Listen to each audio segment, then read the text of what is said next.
Karen tows my car out of spite. My GPS led the sheriff right to her backyard. The tow truck's headlights swept across my driveway at 2 a.m. and I watched from my window as strangers hooked chains to my car. My name is Damien, and that night I learned my own HOA president had ordered my vehicle stolen right off my property. 6 months earlier, I'd moved into Brookhaven Estates believing I'd found the quiet cul-de-sac life I'd always wanted. I run a small home repair business, the kind that needs a reliable truck parked in my own driveway every single night. Cynthia Marsh, HOA president, introduced herself at my welcome dinner with a smile that never once reached her eyes. "We have standards here," she said, eyeing my work truck like it was a stain on her personal reputation. I nodded politely, unaware that smile was the opening move in a war I hadn't agreed to fight. The first notice arrived within a week. My truck's commercial appearance violated a bylaw nobody could actually show me in writing. I paid the fine anyway, hoping it would end there, hoping Cynthia just wanted a quiet, orderly neighborhood. It didn't end there. It never does with someone who mistakes control for order. Notices piled up over lawn height, mailbox color, even the wrong shade of holiday lights strung along my porch. My neighbor Priya warned me over the fence, voice low, "She does this. She picks someone new every year. Why hasn't anyone stopped her?" I asked and Priya just laughed, bitter and tired, like she'd asked that same question herself. "Because she controls the board, the fines and the paperwork." "Good luck proving anything," Priya said, shaking her head. I told myself I'd just comply, keep my head down, let the business, the mortgage, the life I'd built stay peaceful. Peace wasn't on Cynthia's agenda. Peace didn't get her the attention, the power, the fear she seemed to crave. One Tuesday, I found a bright orange sticker slapped across my windshield, "Final warning, vehicle subject to removal." I called the HOA office immediately and the woman on the phone stammered that Cynthia had personally flagged my car. Personally flagged, I repeated, feeling something cold settle in my chest. This wasn't policy. This was personal. That was the moment I stopped being patient and started paying very, very close attention. I began documenting everything, every notice, every timestamp, every inconsistency between what the bylaws said and what Cynthia enforced. My wife, Elena, thought I was being paranoid. "It's just an HOA, Damien. It's not a war." I wasn't so sure anymore. Something about the way Cynthia watched my driveway felt less like rules and more like obsession. I installed a small dash cam, angled toward the street, more out of habit from my old job sites than suspicion. 2 weeks later, I noticed a car I didn't recognize slow-rolling past my house 3 nights in a row. On the 4th night, the same car parked directly across the street, engine idling, headlights off. I zoomed into my dash cam footage and there she was, Cynthia, sitting in the driver's seat, staring at my driveway. My stomach dropped. This wasn't community management. This was surveillance and I had no idea why. I mentioned it to Priya, who paled and admitted Cynthia had done something similar before she left the neighborhood board herself. "She got a family evicted over a fence dispute," Priya whispered. "Forged the violation dates herself." That single sentence changed everything. I wasn't dealing with an overzealous volunteer. I was dealing with someone dangerous. I started a folder, photos, timestamps, emails, anything that might prove a pattern instead of isolated bad luck. Elena finally believed me the night Cynthia left an anonymous note on our door, "Move the truck or lose it." No signature. No official letterhead. Just a threat scrawled in handwriting I recognized from her HOA newsletter margins. I photographed the note immediately, sealed it in a bag and added it to my growing file. The next morning, I filed a formal complaint with the County Consumer Protection Office about unauthorized surveillance and harassment. The clerk sighed like she'd heard Cynthia's name 100 times before. "We'll log it. These cases move slow." Slow wasn't good enough. I needed something faster, something Cynthia couldn't spin, delay, or bury in paperwork. That's when I remembered an old trick from my delivery days, a small GPS tracker, magnetic, cheap and nearly invisible. I attached it beneath my truck's rear bumper, not to catch a thief, but to prove where my own car went. If Cynthia ever made good on her threat, I wanted a digital trail no forged notice could erase. 3 nights later, I woke to the low growl of a diesel engine and metal chains scraping against my truck's frame. I bolted to the window just in time to see my truck being winched onto a flatbed in my own driveway. 2 men in reflective vests worked fast, clearly rehearsed, like this wasn't their first spite tow of the month. I ran outside in my socks, shouting, demanding a work order, a permit, anything proving this was legal. Lady with the clipboard authorized it, one driver muttered, nodding toward a car idling at the curb, Cynthia's car. She didn't even roll down her window. She just watched, arms crossed, as my livelihood was hauled away. You can't do this without a court order. I shouted, but the truck was already pulling onto the street. Cynthia finally lowered her window, smiling that same cold smile from the welcome dinner. Rules are rules, Damien. Then she drove off behind the tow truck, disappearing into the dark like she'd won something. I stood in my driveway, barefoot, furious and strangely calm, because I knew something she didn't. My GPS tracker was still live, still transmitting, still quietly recording every mile of wherever they were taking my truck. I grabbed my phone and pulled up the tracking app with shaking hands, watching a blinking dot move across the map. It didn't head toward any licensed impound lot listed on the county's website. It turned instead onto a residential street. My pulse spiked as the dot slowed, then stopped, at an address that made my blood run cold. It was Cynthia's own house, the very address listed on every HOA newsletter she'd ever mailed me. Why would a properly authorized tow end up parked behind the HOA president's personal backyard fence? That question alone told me this was never about bylaws. This was about greed, control, or something far worse. I called Elena into the room, showed her the screen and watched her face shift from disbelief to fury. She's hiding it at her own house. Elena whispered. Damien, that's not an HOA violation. That's theft. I didn't sleep that night. I sat at the kitchen table cross-referencing every notice, every fine, every threat Cynthia had sent. By sunrise, I had a timeline stretching back 4 months, proving this tow wasn't spontaneous, it was planned, deliberate, personal. I called the non-emergency police line first, calm and measured, describing exactly what my tracker had shown. The dispatcher took my report, but warned me civil HOA disputes rarely warranted immediate police involvement. This isn't a dispute, I said. My property is sitting in a private backyard without my consent. That's grand theft.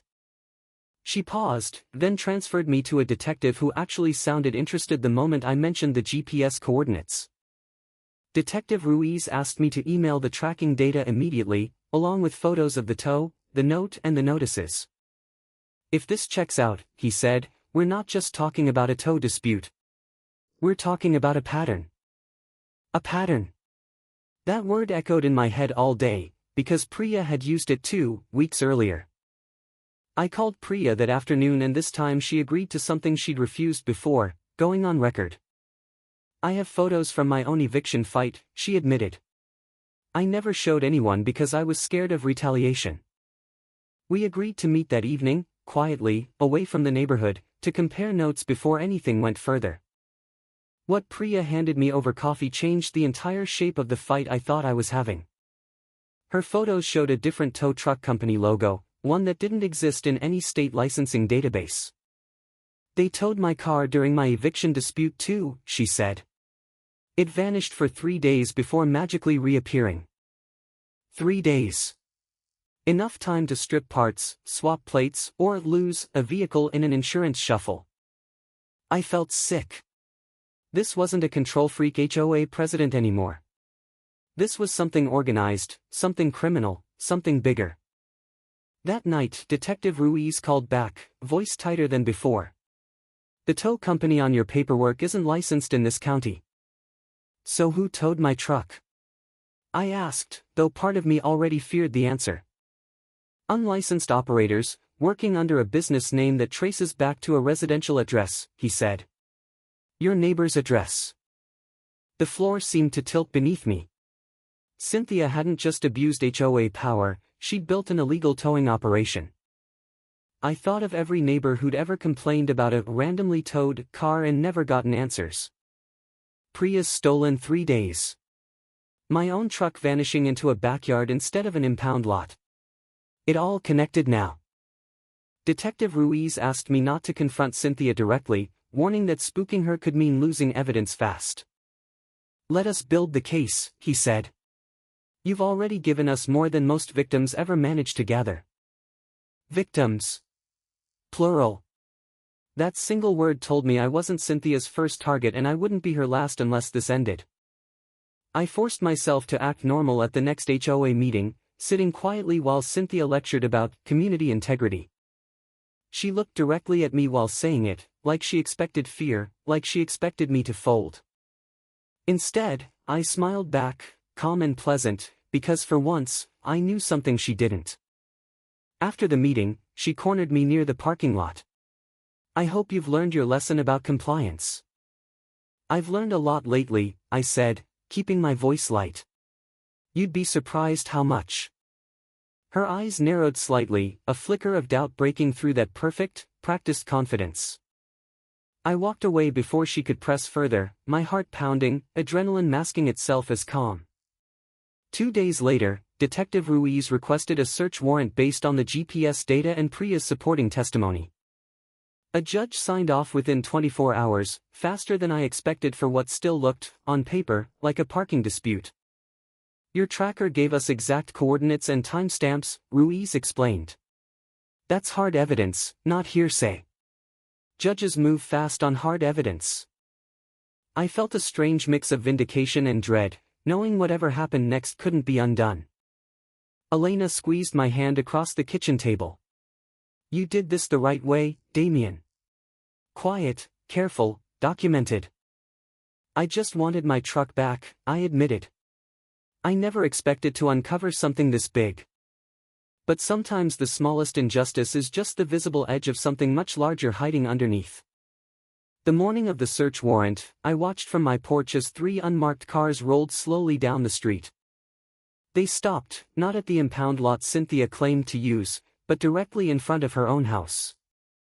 Neighbors peeked through blinds and cracked doors, whispering, as deputies approached Cynthia's manicured front lawn. I stayed back, exactly as Ruiz instructed, watching from a careful distance with Elena gripping my arm.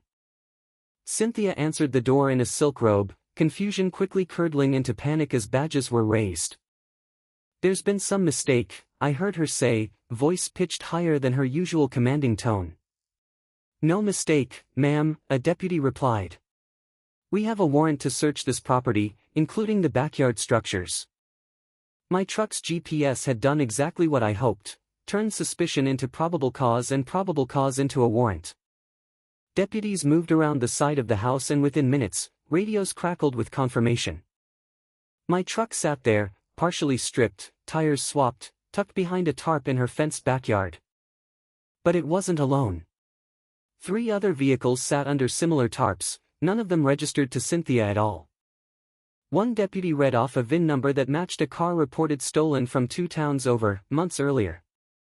Cynthia's face went white, all her practiced composure evaporating in an instant. "I can explain," she said, though her voice cracked on the very first word. Nobody was listening anymore. The evidence was sitting right there, tarps pulled back, in plain daylight. Detective Ruiz called me an hour later, voice careful but unmistakably satisfied. "We recovered 4 vehicles. Yours included." 4? I repeated, stunned. She was towing cars from all over, not just Brookhaven. "Looks that way," Ruiz said. "Your tracker gave us the thread. We're still pulling on it." I sat down slowly, processing the fact that my petty neighborhood dispute had cracked open something far darker. Elena hugged me tightly, whispering that it was finally, actually, almost over. It wasn't over. Not yet. This was only the moment the truth stopped hiding and started fighting back.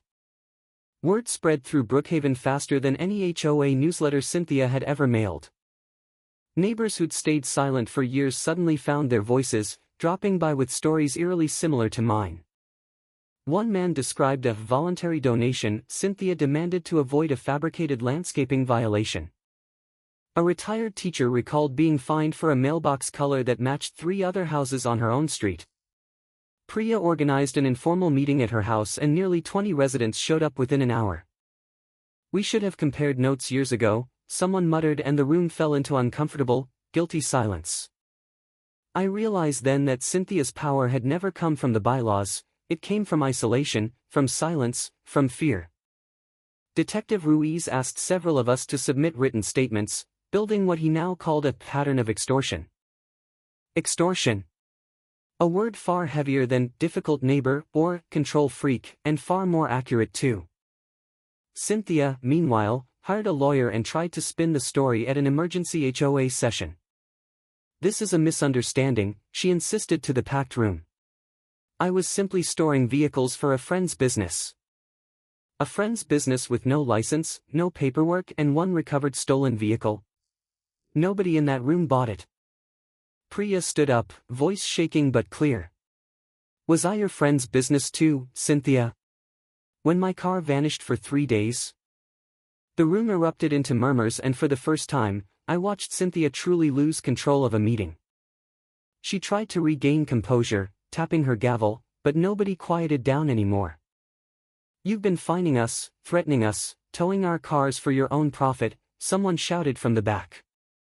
Cynthia's lawyer whispered urgently in her ear, and she abruptly adjourned the meeting, storming out through a side door. That night, the board received an anonymous email with attached financial records nobody had ever been shown before. HOA dues, it turned out, had been quietly funneled into an account labeled Marsh Property Solutions LLC. Cynthia's husband, a licensed contractor, was listed as the registered owner of that very LLC. Suddenly the fenced backyard, the tarps, the storage arrangement made a very different kind of sense. It wasn't just petty control.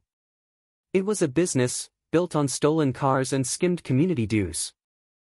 I forwarded the email straight to Detective Ruiz, who confirmed it matched records his team had already subpoenaed. "Someone inside is talking," he said. "Might be a board member with cold feet. Doesn't matter, it helps us." I wondered who among the board had finally chosen conscience over convenience, and I never quite found out. The HOA's management company, alarmed by the unfolding scandal, froze all of Cynthia's administrative access within days. She could no longer issue fines, authorize tows, or touch a single dollar of community funds. For the first time since I'd moved to Brookhaven, my mailbox stayed empty of threatening orange stickers. But quiet didn't mean safe. Cynthia wasn't the type to go down without one last, desperate move. 3 nights after the board froze her access, my dashcam caught her car circling the block again. This time, though, I wasn't alone in watching. Priya's security camera caught the same car from a different angle. We compared footage the next morning, timestamps lining up perfectly, painting a picture of stalking, not coincidence. I forwarded both clips to Detective Ruiz immediately, worried this wasn't over, worried she might escalate further. "This is exactly the kind of pattern that gets a restraining order approved fast," he assured me over the phone. Elena wanted to move, just temporarily, staying with her sister until things settled down. I refused. Running now would only prove Cynthia's intimidation worked, and I wasn't willing to give her that. Instead, I installed motion sensor lights around the entire property, turning our quiet driveway into a small fortress. 2 nights later, the lights blazed on at 1 a.m. and Cynthia's car peeled away before I even reached the window. That footage, combined with Priya's, became the final piece needed for an emergency protective order. A judge granted it within 48 hours, barring Cynthia from coming within 500 feet of my property. For a woman who'd built her entire identity around control, that order must have felt like losing everything. Meanwhile, Detective Ruiz's investigation widened, pulling in state auditors to examine 4 years of HOA financial records. What they found stunned even seasoned investigators: over $200,000 funneled through fake maintenance invoices, fake landscaping bills, fake security patrols, fake emergency repairs that never once happened on any documented property. Every dollar traced back, eventually, to Marsh Property Solutions LLC and the account her husband controlled. I sat in my kitchen reading the auditor's summary, feeling less triumphant and more genuinely disturbed. How many families had paid inflated dues, absorbed unfair fines, all to fund someone else's quiet theft? Priya, when I told her, just shook her head slowly. I always knew something was wrong. I just never had proof. Proof. That word had become the center of everything, the thing that turned suspicion into consequence. Cynthia's lawyer requested a private settlement meeting, hoping to quietly resolve things before criminal charges solidified further. Detective Ruiz advised me against attending alone, so I brought Elena and a folder of my own documentation. Cynthia sat across the table, makeup perfect, voice steady, offering to waive all outstanding fines if I stayed silent. You want me to drop everything, I said slowly, in exchange for fines you invented in the first place? Her lawyer shifted uncomfortably, clearly aware the offer sounded worse spoken aloud than it had on paper. This can go easier for everyone, Cynthia said, though her voice had lost its old, commanding edge. Easier for you, I corrected. Not for Priya. Not for whoever's car you had stripped for parts. Her composure cracked slightly, jaw tightening, eyes darting toward the door like she wanted to run. I stood up, sliding my folder back into my bag. I already gave everything to the detective. This meeting is pointless. Walking out of that room felt like the first real breath I'd taken since the tow truck's headlights woke me. 2 weeks later, the county filed formal charges: grand theft auto, extortion, embezzlement, and operating an unlicensed business. Cynthia's husband faced charges too, tied directly to the falsified invoices routed through his contracting license. The local news picked up the story fast, drawn by the strange, cinematic detail of a GPS tracker cracking it open. A reporter called me for comment and I kept it simple: I just wanted my truck back. The rest found itself. Overnight, the HOA Karen towing scandal became the kind of story neighbors whispered about at every mailbox in town. I felt no satisfaction watching news vans park outside Cynthia's house, only a strange, hollow kind of relief. Elena reminded me gently that relief was allowed to feel quiet. Not every victory needs fireworks.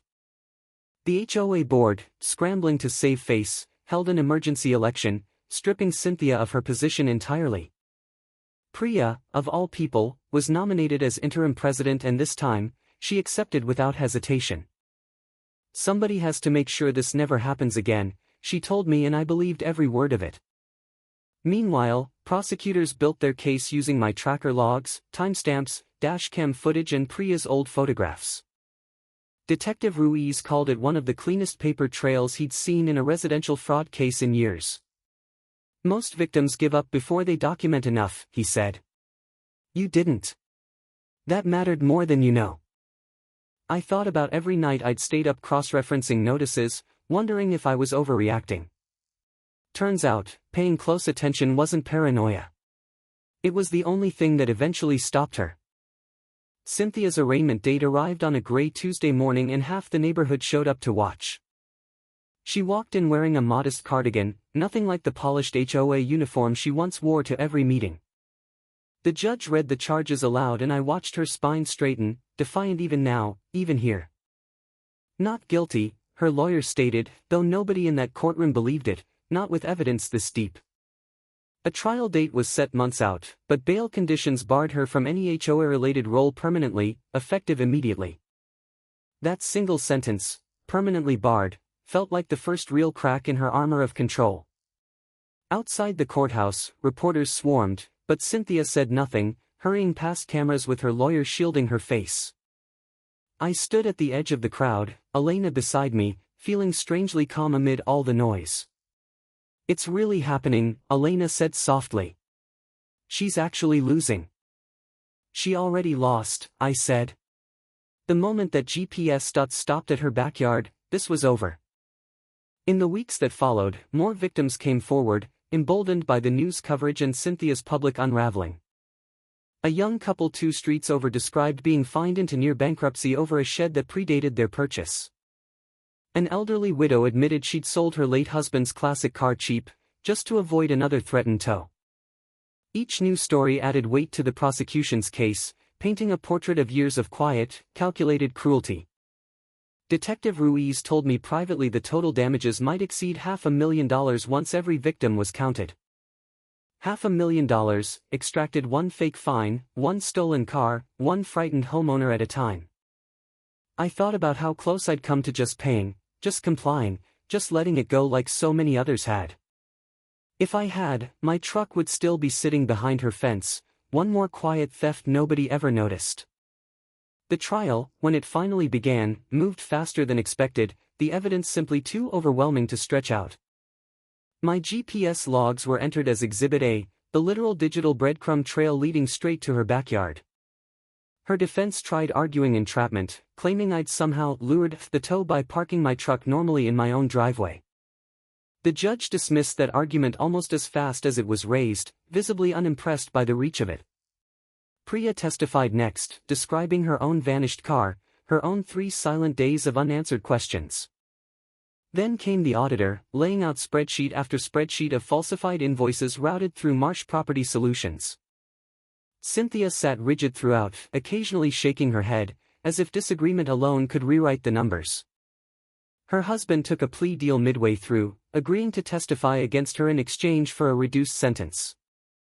That betrayal seemed to break something in her, her posture finally slumping for the first time in the entire trial. He described, in flat, resigned detail, how the LLC laundered stolen dues through fake landscaping and repair contracts. She said nobody would ever check, he testified. She said the board trusted her too much to look. The board had trusted her.